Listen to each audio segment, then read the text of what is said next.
2029 අවුරුද්දේ තිබ්බ O-level paper එකේ පළවෙනි MCQ 10 තමයි මේ වීඩියෝ එක සාකච්ඡා කරන්නේ. හරි. එහෙනම් පටන් ගමු අපි පළවෙනි එකෙන්.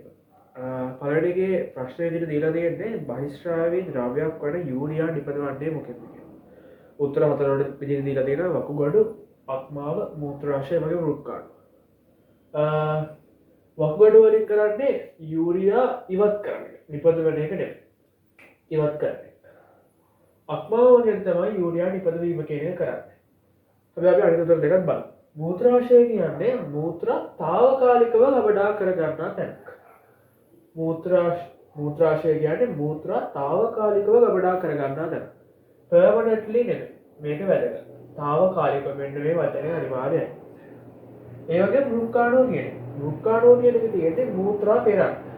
මූත්‍රා පෙරන්න. ඒ වගේ මේක තමයි වෘක්කාණුව කියන්නේ වෘක්කයේ කෘත්‍යමය හා ව්‍යුහමය එකක.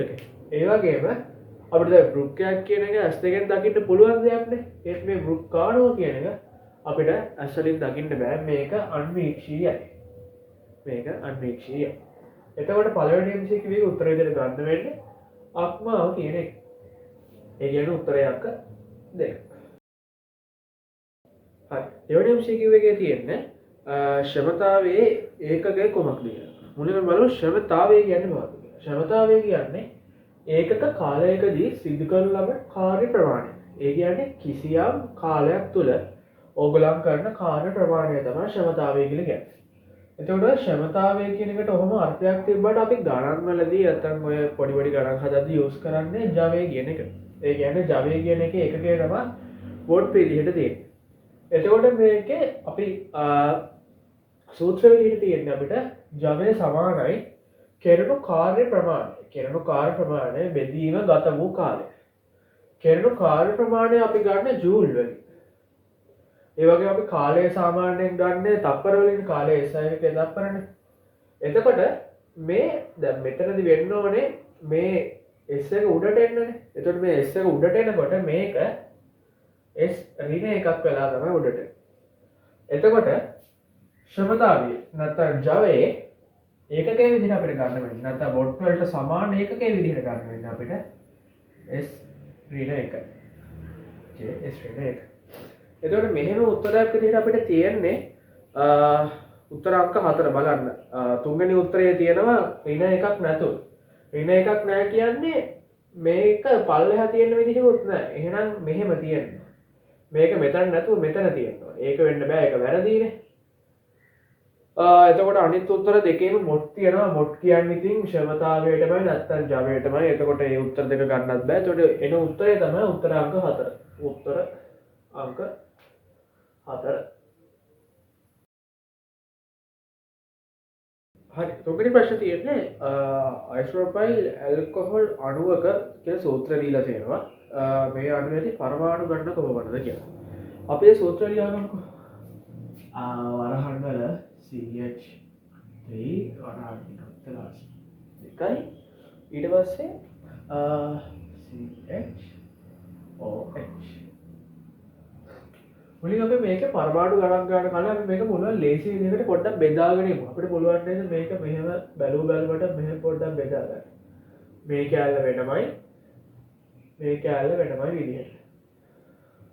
දැන් මේ කැලල අපිට බැලුවට පේනවානේ පරමාණු 4යි තියෙන්නේ කියලා. ආය අමුතුවෙන් ගණන් කර ගන්න ඕනේ නැහැ. මේ කැලල පරමාණු 4යි තියෙන්නේ.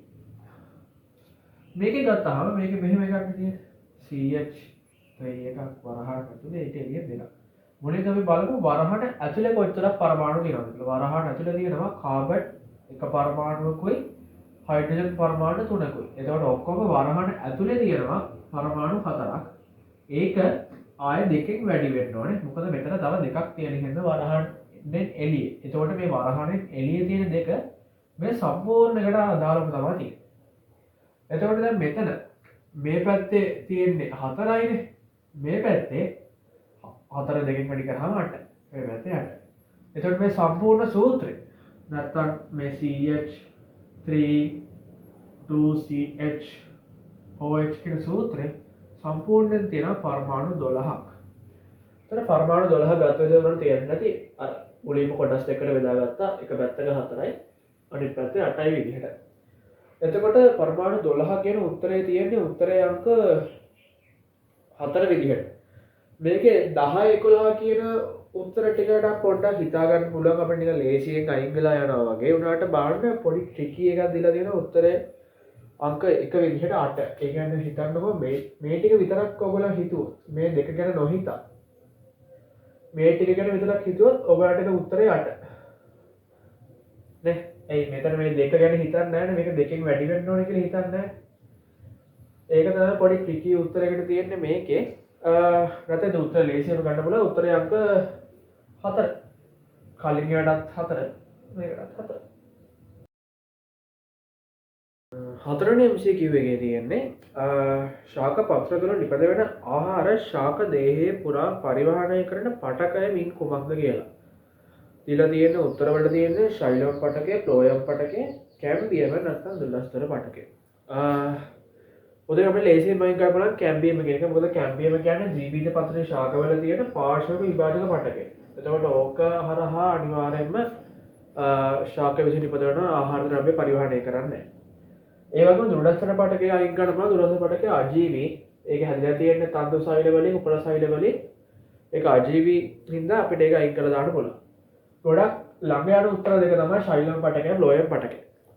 ඔතන ශෛලම් පටකය තියෙනවානේ පටක වර්ග 4ක්. වාහිනී, වාහකාභ, තන්තු, මෘදුස්ථ. ෆ්ලෝයම් එකෙත් තියෙනවානේ පෙනීර නල ඒකක, සහජක සෛල, තන්තු, මෘදුස්ථ. මේ විදිහට. ශෛලම් එකේ වෙන්නේ ජලය හා කණිජ විතරයි පරිවහනය කරන්නේ ශාක දේහයේ පුරා. ජලය හා කණිජ විතරයි ශෛලම් එකෙන් පරිවහනය කරන්නේ. ඒතර ෆ්ලෝයම් එකේ තමයි ශාකයේ විසින් නිපද වන ආහාර ද්‍රව්‍ය ශාක දේහයේ පුරා පරිවහනය කරනවා කියන එක වෙන්නේ. මේ උත්තර දෙක අපිට ලේසියෙන් අයින් කරන්න පුළුවන්. කැම්බියම කියන එකයි දුරස්තර කියන එකයි. මේ දෙක ළඟ ළඟ යනවා. ඊට අපිට මේ දෙක වෙන් කරලා හඳුනා ගන්න පුළුවන්. මොකද ශෛලම් පටකයෙන් කරන්නේ ජලයයි කණිජයි විතරයි. එතකොට උත්තරේ දෙක ගන්නට උත්තරය අංක 2 ෆ්ලෝයම් කියන එක. උත්තරය අංක 2 ෆ්ලෝයම් කියන එක. හතරේ පොඩකට පස්සේ ඔන්න උත්තරය ආවා උත්තරය අංක 2 විදිහට. හරි ප්‍රශ්න අංක 5. ප්‍රශ්න අංක 5 දීලා තියෙන්නේ වස්තු දෙකක් එකිනෙක පිරිමැදීමෙන් එක් වස්තුවකට ධනාරෝපණයක් ලැබීමේදී අනෙකට සංක්‍රමණය වෙනුයේ මොකක්ද කියලා. ඉලෙක්ට්‍රෝනයක්, නියුට්‍රෝනයක්, ප්‍රෝටෝනයක්, ඉලෙක්ට්‍රෝන හා ප්‍රෝටෝනයක්. මුලින් බලමු මොකක්ද කියන කතාව කියන්නේ. මුලින්ම කියන්නේ එක් වස්තුවක් අනිත් වස්තුවක පිරිමැදීම කියලා කියන්නේ අපි අර සාමාන්‍යයෙන් කරලා දෙනවනේ චූටි කොළ ටිකක් කඩලා තියලා මේසේ උඩ චූටි කොළ කැල් ටිකක් කඩලා දීලා මේසේ උඩ අර ඔළුවේ අතුල්ලලා අපි පෑනක් එහෙම තියලා බලන්නේ මේකේ තියෙන ඒවා ගිහිල්ලා මේකට ඇලෙනවද කියලා. ඔන්න ඕක තමයි මෙතන ඒගොල්ලෝ මේ කරලා තියෙන්නේ. එතකොට දැන් මේකේ සමහර ඒවා මේසේ තියෙනවා. ඒක සමහර ඒවා ගිහිල්ලා මේ පෑනේ ඇලෙනවනේ. එතකොට ඕක තමයි මේ ප්‍රශ්නට අදාළව තියෙන සංසිද්ධිය. ඒකට අපි ඕකට කියන්නේ සාමාන්‍ය ස්ථಿತಿ විද්‍යුත් ආකර්ෂණය කියලා. ඔය සිද්ධියට අපි කියන්නේ සාමාන්‍ය ස්ථಿತಿ විද්‍යුත් ආකර්ෂණය කියලා. එතකොට මේ අවස්ථාවේදී එතකොට මේකෙදි මේ පෑන කියන එක ධන ආරෝපණයක් ගන්නවා. ඔය ප්‍රශ්නෙත් කියලා තියෙන්නේ. එකිනෙක පිරිමැදීමේදී වස්තුවකට ධන ආරෝපණයක් ලැබීමෙන් අනෙක් වස්තුවට නැත්තම් එන වස්තුවට ලැබෙන ආරෝපණය මොකක්ද කියලා අහන්න. සාමාන්‍යයෙන් අපි ඕන තරක දන්නවා ධන එකක් කියනකොට ධන විකර්ෂණය වෙනවනේ. ධන විකර්ෂණය වෙනවා. ඍණ විකර්ෂණය වෙනවා. හැබැයි ධනයි ඍණයි කියන දේ ආකර්ෂණයයි වෙන්නේ. එතකොට අනිවාර්යෙන් පෑන ධන වුණොත් මේක ඍණ වෙන්න ඕනේ. එතකොට අපි බලමු දැන් මෙතන උත්තර වල දෙලා තියෙන්නේ අමුතු ඉලෙක්ට්‍රෝන ටිකක්. අපි මේ උදාහරණයක් ගත්තට පෑනයි කඩදාසි කියලා එහෙම උත්තරයක් මෙතන නැහැ. මෙතන තියෙන්නේ ඉලෙක්ට්‍රෝන, ප්‍රෝටෝන, නියුට්‍රෝන. ඔය හතරනේ තියෙන්නේ. ඔය තුනනේ තියෙන්නේ. අර හතරවෙනි උත්තරේ තියෙන්නේ ඉලෙක්ට්‍රෝනයි, ප්‍රෝටෝනයි කියලා දෙක මික්ස් එකේ. බලමු අපි ඉලෙක්ට්‍රෝන එකට අපි E කියලා ලියාගමු. ප්‍රෝටෝන එකට P කියලා ලියාගමු. නියුට්‍රෝන එකට N කියලා ලියාගමු. සාමාන්‍යයෙන් අපි දන්නවා ඉලෙක්ට්‍රෝනයක් කියන එක නෙගටිව් චාර්ජ් එකක්. නැත්නම් ඍණ ආරෝපිතයක්. ප්‍රෝටෝන් කියන එක ධන ආරෝපිතයක්. නැත්නම් පොසිටිව් චාර්ජ් එකක්. නියුට්‍රෝන කියන එක කිසිම ආරෝපණයක් නැති දෙයක්. එතකොට මේ උත්තර වලින් අපිට කෙලින්ම තුන්වෙනි උත්තරය අයින් කරලා දාන්න පුළුවන්. ඒ කියන්නේ නියුට්‍රෝනයක් කියන උත්තරය අපිට වැරදි කියලා ගන්න පුළුවන්. දැන් මේකේ ප්‍රශ්නේ කියලා තියෙනවනේ ධනාරෝපණයක් තියෙනවා ඒ පැත්තට එන අනික් ආරෝපණය අපිට ඕනේ කියලා. එතකොට අපිට මෙතන ප්‍රෝටෝන කියන එකත් අයින් කරන්න පුළුවන්. මොකද ඕල්රෙඩි ධනාරෝපණය ගැන කියලා තියෙනවා. එතකොට ඒගොල්ලන් අහන්නේ මේක ගැන විතරයි. එතකොට ප්‍රෝටෝනේ අයින් කරනවා කියන්නේ අපිට එහෙමම හතරවෙනි උත්තරේත් අයින් කරන්න පුළුවන්. මොකද හතරවෙනි උත්තරේ ඉලෙක්ට්‍රෝන හා ප්‍රෝටෝන කියලා දෙකම දෙනවා. මොකද එතන ධන ඍණ දෙකම ගැන අහන්නේ. ප්‍රශ්නේ අහලා තියෙන්නේ ධන ඍණ දෙකම ගැන නෙමෙයි ඍණ එක ගැන විතරයි. ඒ කියන්නේ ඉලෙක්ට්‍රෝන. එතකොට ඉලෙක්ට්‍රෝන කියන උත්තරේ තියෙන උත්තರಾಂಕ 1. ඒ කියන්නේ පස්වෙනි ප්‍රශ්නෙට උත්තරේ අංක 1. ප්‍රශ්න අංක 6 අහලා තියෙන්නේ පිළිවෙලින් ආම්ලික ඔක්සයිඩයක්, උභයගුණීය ඔක්සයිඩයක් නැත්නම් බාස්මික ඔක්සයිඩයක් ඇතුළත් වෙන වර්ණය මින් කුමක්ද කියලා. උත්තර හතරක් තියෙනවා. මුලින්ම අපි දැන් දන්නවනේ ආම්ලික ඔක්සයිඩයක් කියන්නේ ආම්ලික භාවය තියෙන. බාස්මික කියන්නේ ඒ පැත්තට. උභයගුණීය කියන්නේ මේ ආම්ලික නැත්නම් බාස්මික ගුණ දෙකම දක්වන අයට. හරිද? දැන් ඕගොල්ලන්ගේ සාමාන්‍යයෙන් දැන් මෙතන මේ දීලා තියෙන ඔක්කොම උත්තර අදාළ වෙන්නේ නිකන් තුන්වන ආවර්තයේ තියෙන මූලද්‍රව්‍ය වලින් හදලා තියෙන ඔක්සයිඩ් ඒ පැත්තට. ඒතරම තුන්වන ආවර්තයේ හදලා තියෙන ඒ ආවර්තයේ විදිහට තියෙන මූලද්‍රව්‍ය වලට අදාළ ඔක්සයිඩ් ටික තමයි මම මේ දීලා තියෙන්නේ. මේ පීලිය සහ මේ පීලිය. ඒක ලියලා තියෙන්නේ බාෂ්පික ගතිය වැඩි එකේ ඉඳලා ටික ටික අඩු වෙලා ආම්ලික ගතියට ඇවිල්ලා ආම්ලික ගතිය ප්‍රබල ගතියට එනවා. මතක ඔයගොල්ලන්ගේ අච්චු පොතේ තියෙන්නේ මෙන්න මේ විදිහට තමයි වගුවක් තියෙන නිල් පාටින් අන්න ඒක. එතකොට දැන් මේකේ මේ පැත්තට එනකොට ආම්ලික ගතිය අඩු වෙනවා. ඒ වගේම බාෂ්පික ගතිය ආම්ලික ගතිය වැඩි වෙනවා බාෂ්පික ගතිය අඩු වෙනවා. වගුවේ මේ පැත්තට යනකොට බාෂ්පික ගතිය වැඩි වෙනවා ආම්ලික ගතිය අඩු වෙනවා. එතකොට මේ දැන් මුලින්ම තියලා තියෙන්නේ ආම්ලික ඔක්සයිඩයක් නේ. ඒතර මුලින් බලන්න ඕනේ මෙතන තියෙන ආම්ලික ඔක්සයිඩ් වලින් අපිට ගන්න පුළුවන් මොනවද කියලා. ආම්ලික දේවල්.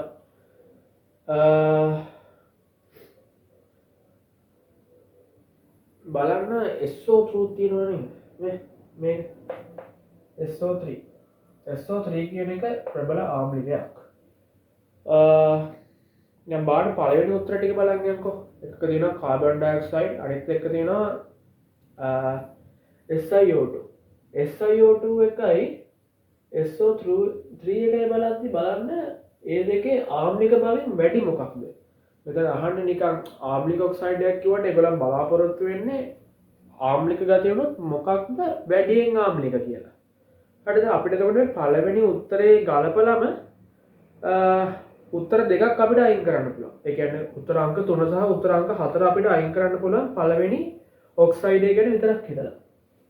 මොකද ඒකට හේතුව දැන් මේගොල්ලන් බලනකොට දැන් මෙතන ආම්ලික ගතියෙන් වැඩි එකක් බලාපොරොත්තු වෙනවා ඒගොල්ලෝ ප්‍රශ්නේදී.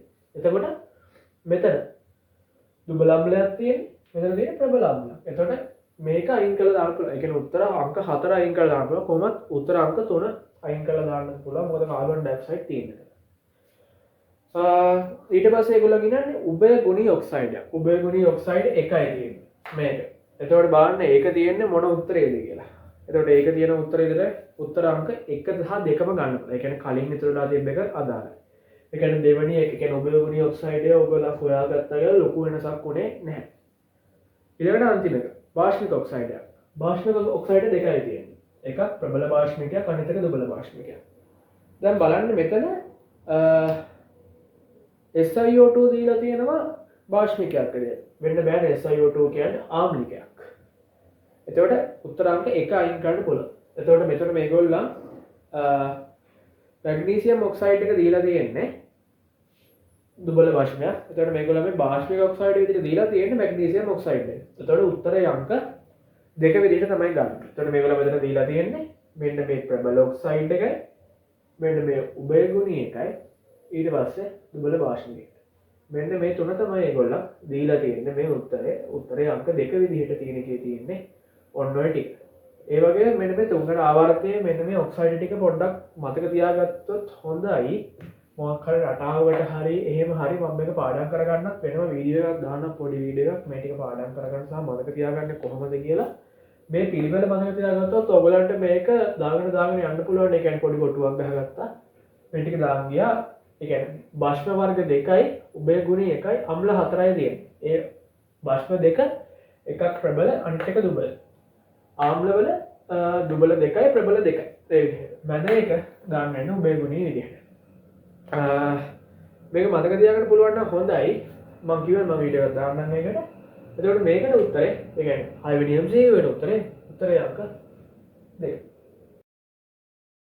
MCQ එකේ තියෙන්නේ ශාක සෛලයක ඇති අජීවී ව්‍යුහයක් ලෙස හිස්තැනක් හැදින්වීමේ හැක්කේ මින් කුමක්ද කියලා. උත්තර 4 දෙක තියෙනවා. සෛල බිත්තිය, ප්ලාස්ම පටලය, රයිබෝසෝම, ගොල්ගි දේහය.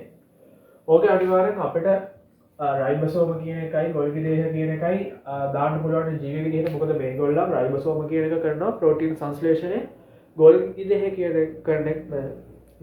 කරනවා ශ්‍රාවී ද්‍රව්‍ය නිපදවීම හා ඒවා අසුරා තබා ගන්න එක. එතකොට මේ සෛල බිත්තිය ප්ලාස්ම පටලයෙන් ගත්තාම ප්ලාස්ම පටලය කියන එක නිකන් අපාරය ගන්න එකක්.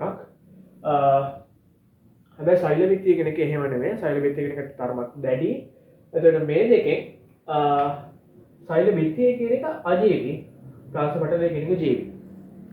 එතකොට උත්තරය විදිහට ගන්න පුළුවන් සෛල බිත්තිය කියන එක. ඒ කියන්නේ උත්තරේ අංක 1.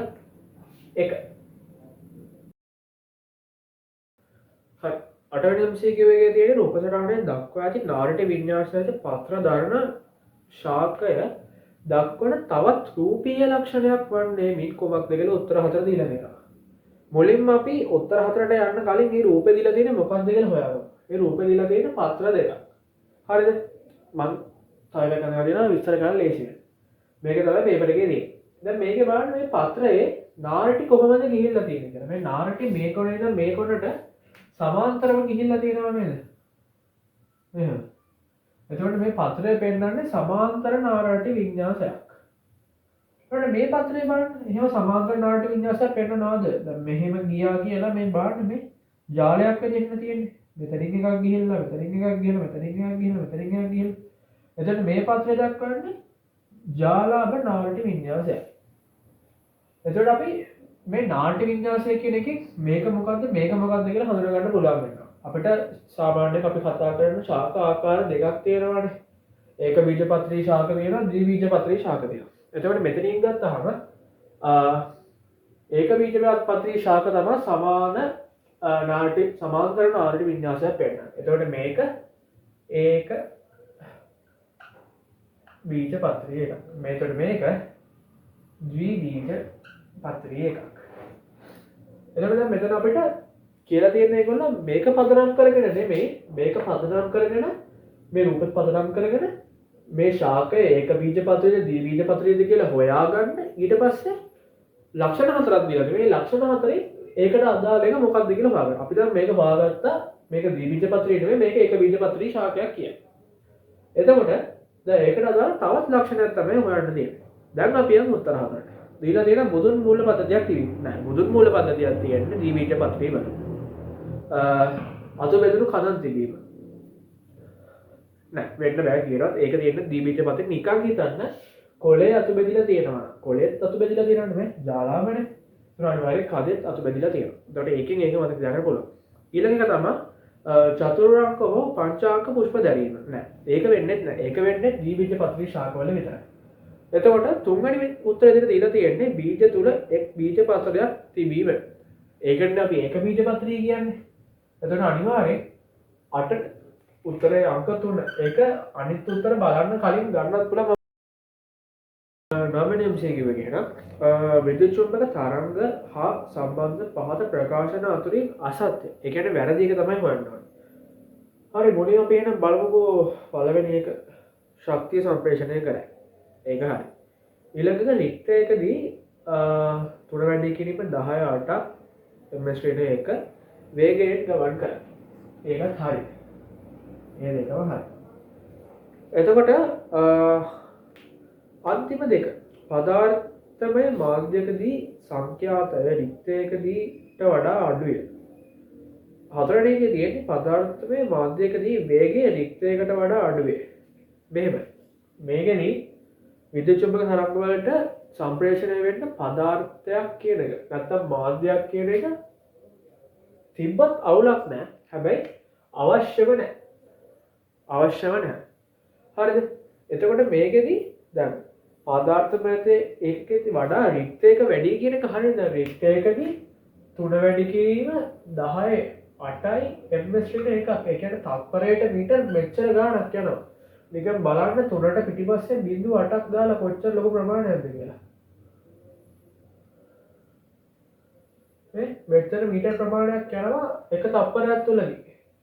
ඕක තමයි මෙතනින් කියන්නේ. ඔයගොල්ලෝ බලන්න මෙතන කොච්චර ලොකු ප්‍රමාණයක්ද කියලා.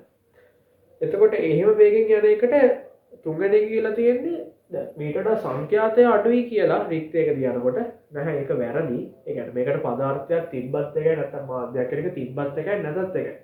තිබ්බත් යනවා නැතත් යනවා. හැබැයි අවශ්‍ය නැහැ යන්න. දැන් රික්තයක් කියන එකේ මාධ්‍යයක් පදාර්ථයක් එහෙම මුකුත් නැහැ නේ යන්න පුළුවන් නේද? එතකොට උත්තරයකට ගන්න වෙන උත්තරය අංක 3. උත්තරය අංක 3 තමයි වැරදි. 4 හරි. මොකද 4 කියලා තියෙන්නේ මාධ්‍යයකට වඩා සාමාන්‍ය රික්තයක වැඩි වේගෙන් යනවා කියලා. ඕ මාධ්‍යයක මොකක් හරි බාධක තියෙන්න පුළුවන්. ඒ වගේ චුට්ටක් අඩු වෙනවා. හැබැයි මේ එහෙම ප්‍රශ්නයක් වෙන්නේ නැහැ. සංඛ්‍යාතය නම් කොහොමද කිසි වෙනසක් වෙන්නේ නැහැ. මේ මාධ්‍යක ගියත් පදාර්ථයක ගියත් මොකද එකම සංඛ්‍යාතයකින් යනවා මේක. මේ එතකොට උත්තරය ගන්න වෙන්නේ 9ට උත්තරය අංක 3 විදියට. උත්තරය අංක 3 කියන්නේ පදාර්ථමය මාධ්‍යකදී සංඛ්‍යාතය රික්තයේදී ඊට වඩා අඩු වේ කියන එක වැරදි. ඒක රික්තයේදී ඊට වඩා වැඩි වේ කියන එක තමයි එන්න ඕනේ. මේ වීඩියෝ කතා කරන අන්තිම MCQ එක. ඒ කියන්නේ 10 වෙනි MCQ එක. ප්‍රකාශන 4ක් දීලා තියෙනවා. අයනික සංයෝග ගැන තමයි අහලා තියෙන්නේ. එතකොට බලමු අපි මේ වගේ මොනවද වෙන්න පුළුවන් උත්තර කියලා. අයනික සංයෝග කියන්නේ අයනික බන්ධන වලින් හැදෙන සංයෝග. එතකොට දැන් මේකේ දීලා තියෙනවා මේ උත්තර 4ක්. බැලුවට මට නම් ඒසියෙන් පේන උත්තරේ මොකක්ද කියලා. මොකද ඒ පොඩි පොඩි අකුරු වලින් තමයි මේ නොවේ වගේ තමයි මේක වෙනස් කරලා තියෙන්නේ. මුලින් බලමු නිකන් මේ අයනික සංයෝග වලට තියෙන උදාහරණ මොනවද කියලා. අයනික සංයෝග වලට තියෙන උදාහරණ බාට ගන්න අපිට සෝඩියම් ක්ලෝරයිඩ් නැත්නම් ලුණු කියන එක ගන්න පුළුවන් අපිට අයනික සංයෝගයක් විදිහට. ඊට පස්සේ අපිට ගන්න පුළුවන් පොටෑසියම් ක්ලෝරයිඩ් කියන එක. KCl කියන එක. ඊට අමතරව කියන්න පුළුවන් නේද මේ අයනික සංයෝග සාමාන්‍යයෙන් ජලයේ දිය වෙයි කියලා. හරිද? අයනික සංයෝග ජලයේ දිය වෙනවා කියන්නේ අහලා තියෙන්නේ. අයනික සංයෝග ජලයේ දිය වෙනවා කියලා තමයි ඔයගොල්ලෝ අහලා තියෙන්නේ. හැබැයි දැන් මෙතන බලන්න මේ ප්‍රශ්නේදී මේ දීලා තියෙනවා උත්තර අංක 2 විදිහට. සියල්ලම ඉතා හොඳින් ජලයේ දිය වේ කියලා. එතකොට ওই ප්‍රකාශය හරිද වැරදිද? ජලයේ දිය වෙන කැලල හරි. සියල්ලම කියන එක හරිද? සියල්ලම කියන වචනේ හරිද? නෑ සියල්ලම කියන වචනේ වැරදි. මෙතන අපිට ගන්න වෙන්නේ බොහෝ කියන එක. එතකොට මේ ප්‍රකාශය වැරදි. මේ ප්‍රශ්නේදී ගොඩක් ළමයි වැරද්දාගත්ත නැත් තමයි යෝග. ජලයේ දිය වේ කියලා දැක්ක ගමන් ඕකට ගහනවා. හැබැයි ජලයේ දිය වේ කියන වාක්‍යය හරි. උනාට ඔක්කොම දිය වෙන්නේ බොහෝ විතරයි. හැම එකක්ම දියනවා කියලා නෑ. හැම අයනික සංයෝගයක්ම ජලයේ දිය වෙනවා කියලා නෑ. පොතේ තියෙන්නේ බොහෝ අයනික සංයෝග ජලයේ දිය වේ කියලා. එතකොට ඒක හොඳ තැනක් වරද්ද ගන්න ඕන. ගොඩක් වරද්ද ගන්න තියෙනවා. දැන් මේ පාරත් ඔය වගේ ප්‍රශ්න එන්න පුළුවන්. ඒ කියන්නේ හොඳට කියවන්න ප්‍රශ්නේ වගේම උත්තරෙත් කියවන්න. මෙතන දැන් ඉතුරු භාගෙ දැක්ක ගමන් ගහන්න නැතුව මුල් ටිකේ මොකක්ද තියෙන්නේ බලන්න. එතකොට ඕකෙන් වෙනස් වෙන්න පුළුවන් මොකක්ද වෙන්නේ කියලා. දැන් මෙතන ජලයේ දිය වේ කියන එක හරි කලින් කිව්වා වගේ. හැබැයි සියල්ල නෙමෙයි බොහෝ අයනික සංයෝග ජලයේ දිය ඔක්කොම නෙමෙයි. එතකොට ඊළඟට ඝන අවස්ථාවේදී විදුලිය සන්නායනය කරයි. ඕකේ හරි තියෙන එක තමයි ඝන අවස්ථාවේ විදුලිය සන්නායනය නොකරයි. දවක ඝන අවස්ථාවක් ළමයි ඝන අවස්ථාවේ විදුලි සන්නායනය කියලා මුල් කැලේ දැක්ක ගම ඒකට ගහනවා හරි කියලා. ඒකට ඒක වැරදි. මොකද අන්තිමට තියෙන්නේ කරයි. එතකොට අපිට 1 සහ 2 උත්තර දැනටම අපි අහලා තියෙනවා වැරදි කියලා. ඊළඟට 4 වෙනි උත්තරය. කියලා දෙනවා විලීන අවස්ථාවේදී විදුලිය සන්නායනය නොකරයි. මේක ඝන අවස්ථාවේදී තමයි විදුලිය සන්නායනය කරන්නේ නැත්තේ. නැත්තම් විලීන අවස්ථාවේදී නැත්තම් ජලීය අවස්ථාවවලදී මේක විදුලිය සන්නායනය කරනවා. එතකොට ඒකත් හොඳට මතක තියාගන්න. ඝන වෙලාවේ නැත්තම් සොලිඩ් වෙලාවේ නැහැ. විදුලිය සන්නායනය කරන්නේ නැහැ. ලික්විඩ් වෙලාවේ නැත්නම් විලීන වෙලාවේ මේක විදුලිය සන්නායනය කරනවා. එතකොට අපිට මේ හතරවෙනි උත්තරෙත් වැරදි කියලා ගන්න පුළුවන්. එතකොට මෙතන වැරදි උත්තර තුන ආවට පස්සේ තුන්වෙනි උත්තරේ තමයි හරි. තුන්වෙනි උත්තරේ තියෙන්නේ තාපාංක හා ද්‍රවාංක ඉහළාගයක් ගන්න. ඔව් ඒක හරි. තාපාංක හා ද්‍රවාංක ඉහළාගයක් ගන්න. ඒ වගේම මේ අයිනික සංයෝග වල මීට අමතරව තව ලක්ෂණ ටිකක් තියෙනවා. ඒවා තමයි මේ ඒ කියන්නේ කාම රුෂ්ණත්වයේදී බොහෝ ඒකත් බොහෝ වේ කාම රුෂ්ණත්වයේදී ඔක්කොම නෙමෙයි බොහෝ අයිනික සංයෝග ස්පටික රූපී දෛස් ආකාරයට තමයි තියෙනවා කියලා කියන්නේ. බොහෝ වේ ඔක්කොම නෙමෙයි. කලින් එක වගේ ජලයේදී වෙන්නේ බොහෝ මේක ස්පටික රූපී කාම රුෂ්ණත්වයේදී ස්පටික රූපී දෛස් ආකාරයෙන් තියෙන්නේ බොහෝ අයිනික සංයෝග. ඒ වගේම ඝන අවස්ථාවේදී විදුලිය සන්නායනය කරන්නේ ඒ වුණාට විලීන අවස්ථාවේ නැත්නම් ලික්විඩ් එලියට තියෙනකොට විදුලිය සන්නායනය කරනවා මේ අයිනික සංයෝග කියන ඒවා. එතකොට මේ 10 වෙනි ප්‍රශ්නයට ගන්න වෙන උත්තරේ අංක 3 විදියට. එහෙනම් මේ වීඩියෝ එක මෙතනින් ඉවරයි. ඊළඟ වීඩියෝ එක බලන්න. ඒකේ තියෙනවා අංක 11 ඉඳන් 20 වෙනකන් MCQ ටික සාකච්ඡා කරලා ඒ වගේම මේ වීඩියෝ එක නමතරව තව 2022 පේපර්ස් ටික සාකච්ඡා කරලා දාලා තියෙනවා 2024 ඒවත් දාලා තියෙනවා මේ ඔයගොල්ලන් බලන්න 2023 එකනේ හොඳට වැඩි කරන් යන්නේදී මම මේ කරපු දේවල් තේරුණාද කරනවා ස්පීඩ් වැඩිද අඩුද එහෙම කියලා පොඩ්ඩක් ඔයගොල්ලෝ පල්ලා කමෙන්ට් සෙක්ෂන් එකේ දාන්න වීඩියෝ එක ඔයගලන්ට හරි ගියා නම් තේරුණා නම් ලයික් කරන්න සබ්ස්ක්‍රයිබ් කරන්න තව යාළුවන්ට මොකක් හරි මේකේ වැඩක් ගන්න පුළුවන් කියලා හිතනවා නම් ෂෙයා කරලා දෙන්න. එහෙනම් thank you. ඊළඟ වීඩියෝ එක බලන්න. ඔයගොල්ලන් ගොඩක් මේ ප්‍රශ්න ටික කරලා බලනවා නම් තමයි හොඳ. කලින් ප්‍රශ්න ටික කරලා විනාඩි 10ක් 15ක් කරගෙන ප්‍රශ්න ටික කරන්න. කරලා ඊපස්සේ වීඩියෝ එක බලන සමට වීඩියෝ එක විනාඩි 15ක් 20ක් වගේ මම හිතන්නේ දික් වෙන්නේ. උපරිම ගියොත් විනාඩි 20ක් වගේ වෙන්නේ. ඒ නිසා කරලා බලන්න. ඒ වගේ කරන්නේ නැතුව බලලා වැඩක් නැහැ. ඒ වගේම මේ ටික ලියා ගන්න ඔයගලන්ට වෙලාව මදි නම් වෙලාව මදි කියලා හිතනවා නම් වීඩියෝ එක නවත්ත ලියන්න කියොත් විනාඩි 35ක් පැයක් විතර යනවා කියලා හිතුවොත් මේ ටික ස්ක්‍රීන්ෂොට්ස් ගහගෙන ඉතින් ගැලරි එකේ පුරව ගන්න එපා බලන්න ඒවා ටික කියන්නේ ලියා ගන්න බැරි වුණොත් ඒ කියන්නේ අමතක හරි ඔයගලන්ට වැරදිච්ච තැන් වල හරි ස්ක්‍රීන්ෂොට්ස් විතරක් හරි ගහ ගන්න මොකද අපි හරි උත්තරේ බලනවා විතරක් නෙමෙයි අනිත් උත්තර වැරදි වෙන්නත් සහ මේ වගේ ස්පෙෂල් ප්ලේසස් ඒ කියන්නේ දැන් මෙතන බලන්නකො සියල්ල බොහෝ කියන ගොඩක් පැටලුණානේ ඒ වගේ මෙතනත් එහෙමනේ ඝන අවස්ථාවේ නේද ද්‍රව අවස්ථාවේ තියෙන ඒ වගේ දේවල් අපි සාකච්ඡා කරනවා මේ වගේදී එහෙනම් ඊළඟ වීඩියෝ එකකින් හම්බෙන්න ඒක වැඩ ටික හොඳට කරගන්න එහෙනම් මම ගිහලා එන්න හැමෝටම ජය වේවා